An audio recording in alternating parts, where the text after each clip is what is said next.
In this video, I'm going to show you how to use adjustment layers along with duplicating and erasing to create quick and dirty changes and transitions between different changed areas. So, first thing that you're really going to want to do is check your layers palette and make sure that whatever you're working on, you can make changes to it. So that means clicking on it and changing it to a rasterized layer. Then the next thing that you're going to want to do is you're going to want to copy and then paste in place, or you're going to duplicate the layer by dragging it into the layer, the new layer palette. This way we have a copy. So what I'm going to do after that, I'm going to come up to Image and Adjustments, and I'm going to change the top layer. Let's make this, I'm going to play with the brightness and contrast. I'm going to bring the brightness down. I'm going to up the contrast a little bit. And I think I want it even darker than this. So I'm going to do it once more.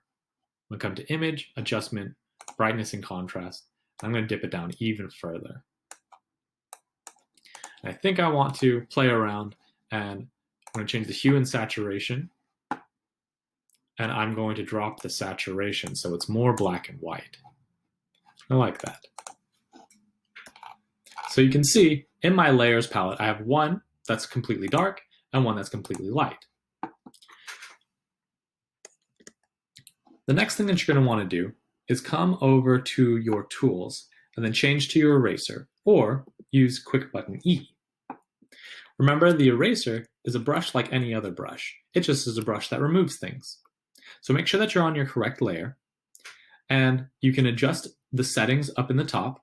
Right now I have it at opacity at 100, and I have a brush with 52% hardness. I'm going to drop this down so it's nice and soft. And I'm going to make kind of a larger brush.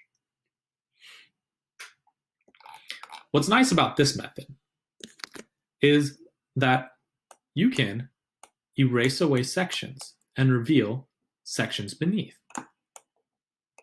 And you can have a lot of fluidness to how you're going to use certain sections, as well as how you paint around it. Because really, it's just emptiness of one layer that's then showing a layer that's almost identical except for the adjustments that you've made. Right now, I think this looks a little bit silly, but I can play around with this, bring down the opacity some, create some transitions so that it feels more smooth, make my brush kind of big.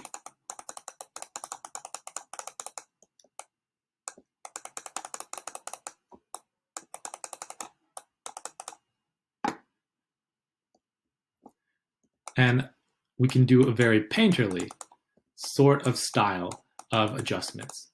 It's a little bit messy, but it kind of gets the job done to a degree. I think there's a lot of other methods that are really nice, but this has some funness in which we can play around with. You might have to right-click and merge layers down if you want to, or put them into a group folder so that you know that they're all functioning together and they're all going to come to work together. But that is one way of using separate layers and erasing through one layer to use adjustments.